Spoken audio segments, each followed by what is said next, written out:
നമസ്കാരം, മലയാളി വാർത്തയിലേക്ക് സ്വാഗതം. കാവേരിക്ക് കുറുകെ പുതിയ അണക്കെട്ട് പണിയാൻ കർണാടക സർക്കാർ നെട്ടോട്ടമോടുമ്പോൾ മുല്ലപ്പെരിയാറിന് കുറുകെ പുതിയ അണക്കെട്ട് പണിയാനുള്ള ഒരുക്കത്തിലാണ് കേരള സർക്കാർ. തമിഴ്നാടിന്റെ തെക്കൻ ജില്ലകളിൽ പട്ടിണി മൂലം ആളുകൾ മരിക്കുന്നത് കണ്ട പെനിക്വിക് ആണ് ബ്രിട്ടീഷ് ഭരണകാലത്ത് മുല്ലപ്പെരിയാർ അണക്കെട്ട് നിർമ്മിച്ചത്. തമിഴ്നാടിന് കുടിവെള്ളവും കൃഷിക്കാവശ്യമായ വെള്ളവും ലഭിക്കുന്നത് ഇതിലൂടെയുമാണ്. പെനിക്വിക്കിന്റെ ഈ ത്യാഗം തമിഴ്നാടിനെ സംബന്ധിച്ചിടത്തോളം ഒരു വികാരം കൂടിയാണ്. ഇതിനിടെ മുല്ലപ്പെരിയാർ അണക്കെട്ട് ദുർബലമാണെന്നും അതിൽ സംഭരിക്കുന്ന ജലനിരപ്പ് വർദ്ധിപ്പിക്കരുത് എന്നും മുല്ലപ്പെരിയാറിന് കുറുകെ പുതിയ അണക്കെട്ട് നിർമ്മിക്കണമെന്ന ആവശ്യവുമായി കേരള സർക്കാർ രംഗത്ത് എത്തിയിരിക്കുകയാണ്. ഇതിനെതിരെ തമിഴ്നാട് സർക്കാരും ജനങ്ങളും ശക്തമായി രംഗത്ത് എത്തിയിട്ടുമുണ്ട്. തെക്കൻ തമിഴ്നാട്ടിൽ ഇതൊരു ഉപജീവന പ്രശ്നമാണ്. പുതിയ അണക്കെട്ടിൽ വെള്ളം തടഞ്ഞാൽ 5 ജില്ലകൾ വരൾച്ച നേരിടും. എന്നാൽ കേരളത്തെ സംബന്ധിച്ച ആശങ്ക കാലാവധി കഴിഞ്ഞ അണക്കെട്ടിന്റെ താഴത്തെ പ്രദേശത്ത് താമസിക്കുന്ന 5 ലക്ഷം ജനങ്ങളാണ്.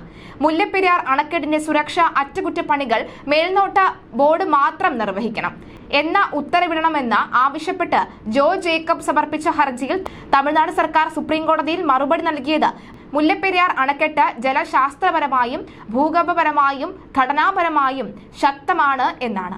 മുല്ലപ്പെരിയാർ അണക്കെട്ടിന്റെ ബാക്കിയുള്ള ബലപ്പെടുത്തൽ ജോലികൾ ഇനിയും വൈകിപ്പിക്കരുത് എന്ന് തമിഴ്നാട് വ്യക്തമാക്കുകയും ചെയ്തു.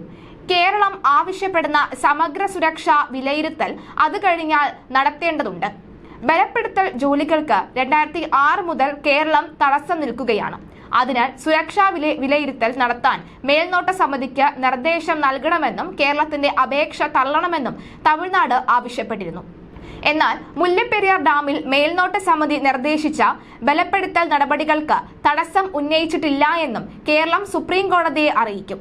ബലപ്പെടുത്തൽ നടപടികളോടും കേരളം സഹകരിക്കുന്നില്ല എന്ന് തമിഴ്നാട് സർക്കാർ സുപ്രീം കോടതിയിൽ സത്യവാങ്മൂലം നൽകാനിരിക്കെ കേരളത്തിന്റെ നിലപാട് ഏറെ നിർണായകമാവുകയാണ്. ഇതുമായി ബന്ധപ്പെട്ട് മന്ത്രി റോഷി അഗസ്റ്റിൻ ഇന്നലെ സുപ്രീം കോടതിയിലെ കേരളത്തിന്റെ അഭിഭാഷകരുമായി ചർച്ച നടത്തി.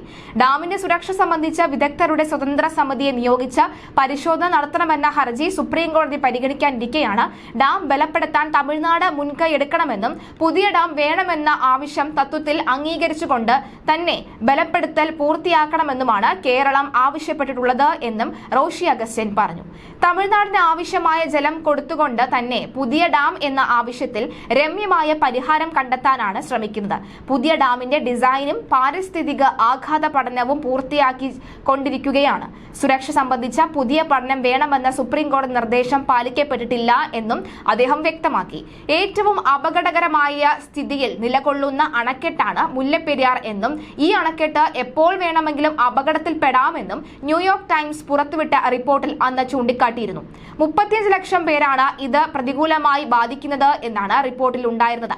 അണക്കെട്ട് ബലപ്പെടുത്തുന്നതുമായി ബന്ധപ്പെട്ട സുപ്രീം കോടതിയുടെ വിവിധ നിർദ്ദേശങ്ങൾ കേരളം പാലിച്ചിട്ടില്ല എന്ന് തമിഴ്നാട് പറയുന്നുണ്ട്.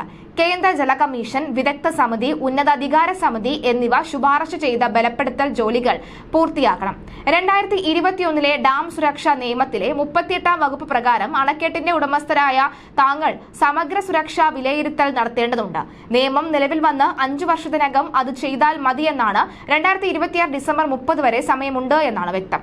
അണക്കെട്ട് തുടർച്ചയായി നിരീക്ഷിച്ച് സുരക്ഷിതമാണ് എന്ന മേൽനോട്ട സമിതിയും ഉപസമിതിയും ഉറപ്പാക്കുന്നുണ്ട്. കാലവർഷ സമയത്ത് ഓരോ മാസവും അല്ലാത്തപ്പോൾ 2 മാസം കൂടുമ്പോഴും നിരീക്ഷിക്കുന്നുമുണ്ട്. ബാക്കിയുള്ള ബലപ്പെടുത്തൽ ജോലികൾ കൂടി പൂർത്തിയാക്കുന്ന മുറയ്ക്ക് സമഗ്ര സുരക്ഷ വിലയിരുത്തപ്പെടുമെന്ന റിപ്പോർട്ടും ഉണ്ട്. അണക്കെട്ടിന്റെ പരാജയത്തിന് പ്രായക്കൂടുതൽ കാരണമല്ല എന്നാണ് തമിഴ്നാടിന്റെ വാദം.